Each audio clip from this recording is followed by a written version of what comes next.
Hello friends, आज आपण या व्हिडिओमध्ये बघतोय unit 1.1 walk a little slower, हळूवार चाला पप्पा. या व्हिडिओमध्ये आपण चिटचॅट आणि या कवितेचा अर्थ बघणार आहोत. Walk a little slower, chitchat, warming up chitchat from pairs or groups of 4. दोघांचा किंवा चौघांचा एक गट करा. Use this questions to start conversation with your friends. आणि या प्रश्नानं तुम्ही तुमच्या मित्राशी गप्पा मारायला सुरुवात करा. तर आपण मित्राला प्रश्न विचारायचे आहेत. Are you talkative person? तू बोलका व्यक्ती आहेस का? Do you like to share your thoughts? तुला तुझे विचार मांडायला किंवा शेअर करायला आवडतात का? What would you like to do after 10th? इयत्ता 10वी नंतर तुला काय करायला आवडेल? तर या प्रश्नानं आपण चिटचॅट, गप्पा गोष्टी करायला सुरुवात करायची आहे. त्यानंतर पुस्तकात प्रश्न आहे. माय थॉट्स, माझे विचार. From groups of 4 to 6 discuss the following with your friends in the group and then complete the sentence. चौघांचा किंवा 6 जणांचा गट करा आणि गटामध्ये चर्चा करा आणि खालील वाक्य पूर्ण करा. तर प्रश्न क्रमांक ए इथं आपल्याला दिसतोय. एक प्रश्नाचं उत्तर त्यांनी दिलेलं आहे. पहिल्या चौकटीत प्रश्न आहे आणि हे आपल्याला वाक्य पूर्ण करून दिलेलं आहे. त्याच पद्धतीत इतर वाक्य आपल्याला करायचे आहेत. तर करूया. I would like to talk to my mother about swimming lesson. तर मला माझ्या आईबरोबर स्विमिंग लेसन, पोहण्याच्या धड्याबद्दल बोलायला आवडेल. तर याच पद्धतीत आपल्याला बाकीची वाक्य बनवायची आहेत. तर आपण बनवले आहेत. I would like to talk to my father about my studies. माझ्या अभ्यासाबद्दल माझ्या वडिलांशी मला बोलायला आवडेल. I would like to talk to my teacher about my doubt. मला माझ्या शिक्षकांबरोबर माझ्या शंकेबद्दल बोलायला आवडेल. I would like to talk to my best friend about my secret. माझ्या गुप्त गोष्टी सांगायला, बोलायला माझ्या मित्राबरोबर मला आवडेल. I would like to talk to my grandparents about their childhood. मला माझ्या आजोबा आजींसोबत त्यांच्या बालपणाबद्दल बोलायला आवडेल. I would like to talk to my neighbors about their family quarrel किंवा family quarrel. त्यांच्या कौटुंबिक भांडणाबद्दल मला त्यांच्याशी बोलायला आवडेल. तर असं आपण लिहिलेलं आहे. यापेक्षाही वेगळी उत्तरं आपण लिहू शकताय. हे एक्झाम्पल आपण दिलेले आहेत. नेक्स्ट बी क्वेश्चन आहे. I would like to learn to play chess from my cousin. हे पुस्तकातील उत्तर आहे, ब्लॅक शाही मधलं, आणि आपण हे निळ्या शाहीतली उत्तर दिलेली आहेत. I would like to learn to play cricket from my best friend. माझ्या मित्रांकडून मला क्रिकेट खेळायला आवडेल. I would like to learn to puranpoli recipe from my grandmother. मला माझ्या आजीकडून पुरणपोळी कशी बनवतात याची रेसिपी शिकायला आवडेल. I would like to learn to write letter from my teacher. मला माझ्या शिक्षकाकडून पत्र कसं लिहायचं हे शिकायला आवडेल. I would like to learn to ride bike from my neighbour. मला माझ्या शेजाऱ्यांच्याकडून मोटरसायकल शिकायला आवडेल. I would like to learn to play chess from my cousin. माझ्या चुलत भावांकडनं मला चेस किंवा बुद्धिबळ शिकायला आवडेल. तर असं हे उत्तर आहे. नेक्स्ट सी क्वेश्चन आहे. I hesitate to talk to my. तर काही गोष्टी आपण सांगताना काकू करतो, सांगू का नको, आपलं धैर्य होत नाही. आपण हेजिटेट करतो म्हणजेच घुटमळतो सांगताना, तर अशा गोष्टी कोणत्या गोष्टी आपण सांगताना काकू करतो? तर या गोष्टी आहेत. तर त्यांनी आपल्याला उत्तर दिलेले आहेत. आपण कोणत्या गोष्टी कोणाला सांगताना घुटमळतो?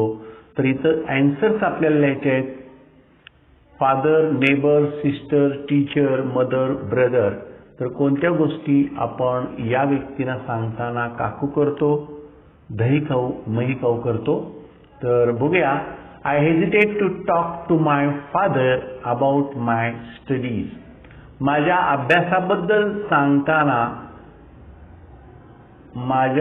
अभ्यासाबद्दल सांगायला, वडिलांना सांगायला मी काकू करतो.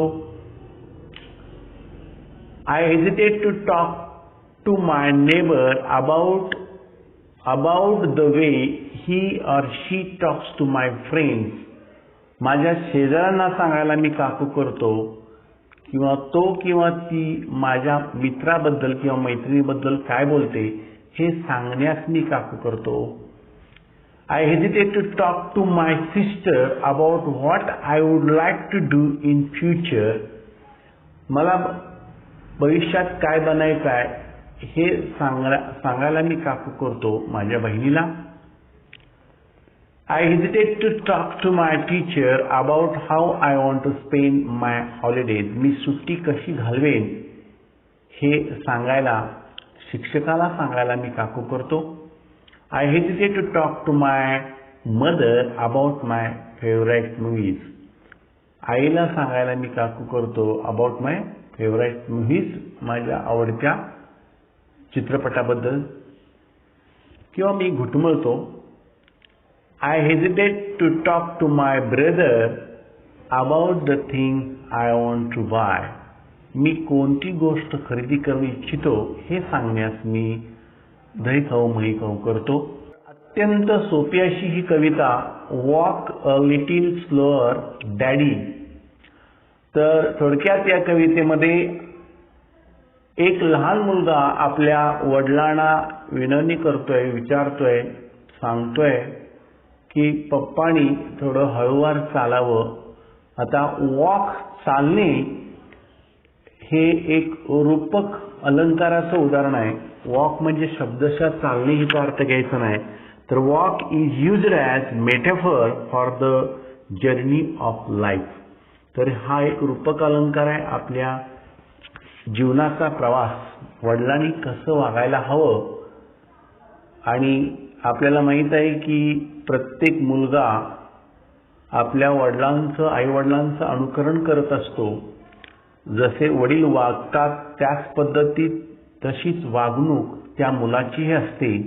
जशी आईची शिकवण आहे, जशी वडिलांची शिकवण आहे, जसं आईचं वागणं आहे, जसं वडिलांचं वागणं आहे, तेच वागणं, तीच वृत्ती, तोच स्वभाव मुलांमध्ये असतो.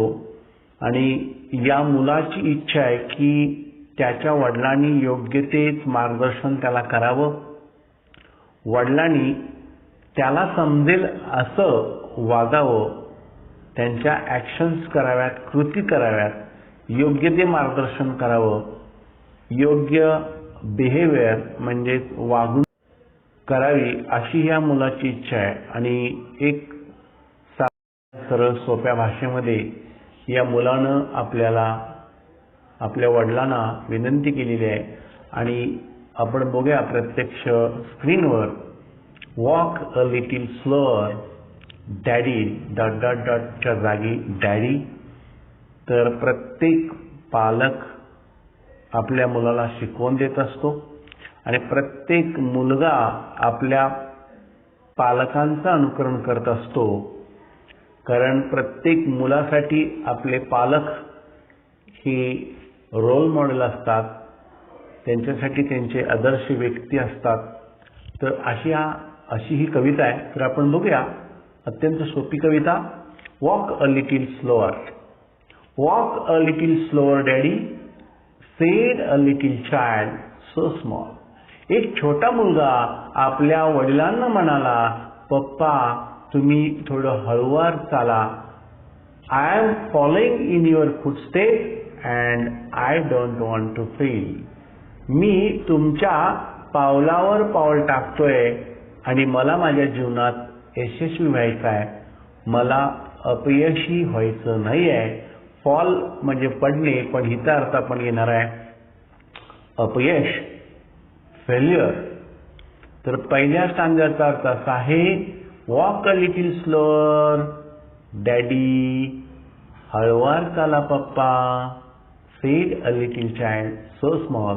एक छोटा मुलगा आपल्या वडिलांना म्हणाला, I am following in your footstep and I don't want to fall. मी तुमच्या पावलावर पाऊल टाकत आहे आणि मला माझ्या जीवनात अपयश मिळवायचं नाही. म्हणजेच वडिलांना तो सांगू इच्छितोय की तुम्ही योग्य ते मार्गदर्शन मला करावे आणि मी तुमचंच अनुकरण करत आहे आणि मला माझ्या जीवनात यशस्वी व्हायचं आहे. हा पहिला स्टांजा आहे. देन नेक्स्ट स्टांजा,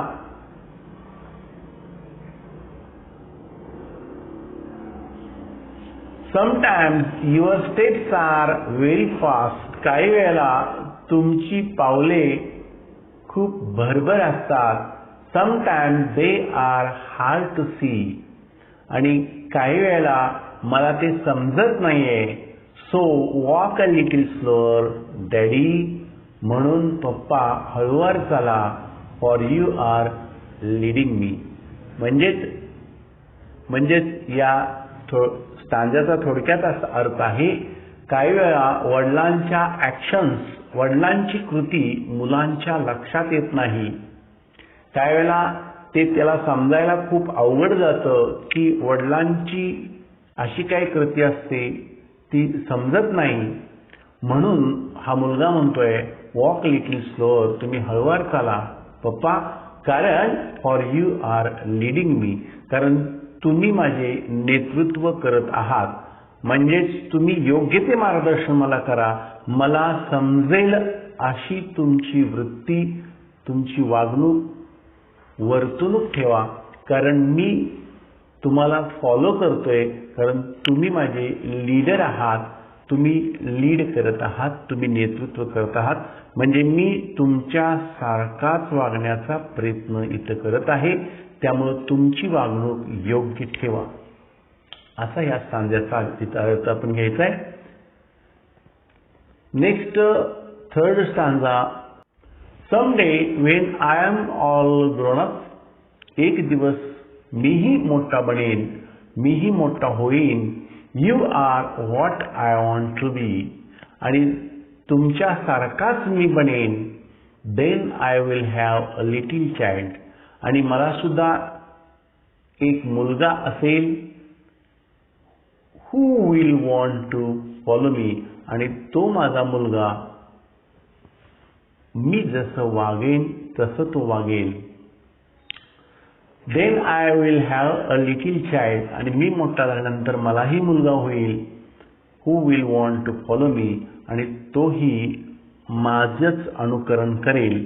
म्हणून तुमचं अनुकरण मी करतोय आणि माझे अनुकरण माझा मुलगा करेल. And I would want to lead just right. आणि मला योग्य नेतृत्व तुम्ही करा. And I would want to lead just right. मला योग्य मार्गानंच नेतृत्व करायचं आहे. तुम्ही मला योग्यच मार्ग दाखवा, योग्यच शिकवण द्या.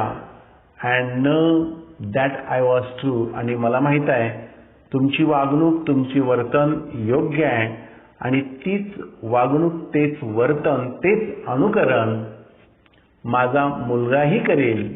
So walk a little slower daddy. म्हणून पप्पा थोडे हळू चाला. For I must follow you.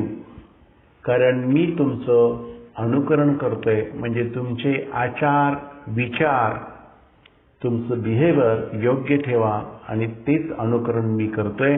आणि या सगळ्या योग्य गोष्टी जर मी अनुकरणात आणल्या तर तोच वारसा पुढील पिढीला म्हणजेच माझ्या मुलाला जाईल. आणि मी एक चांगला पिता त्याच्यासाठी बनेन. मी सुद्धा त्याचा एक चांगलं मार्गदर्शक रोल मॉडेल बनेल. तर हा व्हिडिओ आपल्याला आवडला असेल तर लाईक करा, शेअर करा, सबस्क्राईब करा.